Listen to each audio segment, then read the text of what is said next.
પ્રદર્શનની મેનેજમેન્ટ કોર્સિસમાં પ્રસ્તાવિત ફી વધારા મુદ્દે વિરોધ કરવામાં આવ્યો છે। સૂત્રોચ્ચાર સાથે યુનિવર્સિટી ખાતે વિરોધ કરવામાં આવ્યો।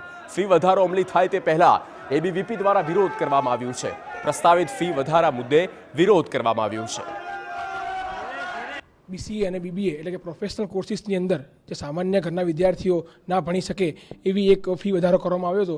2500 જેવી ફી વધારો કરી અને 23% જેવો મોટા પ્રમાણમાં ફી વધારો કરવામાં આવ્યો હતો, જેને લઈને અખિલ ભારતીય વિદ્યાર્થી પરિષદ માંગ કરે છે કે આ ફી વધારો ત્વરિત ધોરણે ગુજરાત યુનિવર્સિટી પ્રશાસન દ્વારા પાછો ખેંચવામાં આવે અને વિદ્યાર્થી હિતમાં નિર્ણય લઈ અને વિદ્યાર્થીને પોસાય એ પ્રકારની ફી કરવામાં આવે। તો ગુજરાત યુનિવર્સિટીના કુલપતિએ આ મુદ્દે કહ્યું કે હજુ કોઈ ફી વધારો થયો નથી અને કોઈ ફી જાહેર કરવામાં આવી નથી। બીબીએ બીસીએ સહિતના કોર્સ પહેલા 3 વર્ષના હતા પણ હવે 4 વર્ષના થયા। આ અંગે ફી વધારાનો પ્રસ્તાવ છે, પરંતુ વિદ્યાર્થીઓને વિશ્વાસમાં લીધા વગર કોઈ નિર્ણય લેવામાં નહીં આવે। બીબીએ બીસીએ અને બીજા બધા કોર્सेस બીએસ થયા છે, એટલે કે 4 વર્ષના કોર્સ થયા છે। એ આવેદનો અમારે ઈસીમાં મૂકવા પડે, એટલે આવેદકોમાં જે કંઈ રકમ હતી એ રકમ ખાલી ઈસીમાં મૂકવા આવી છે। હજી તો એફઆરસીમાં જશે, એફઆરસી જે કંઈ નક્કી કરશે એ પાછી ઈસીમાં મૂકીશું।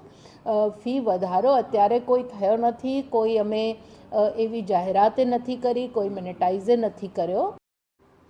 વાત કરીએ મહીસાગર જિલ્લાની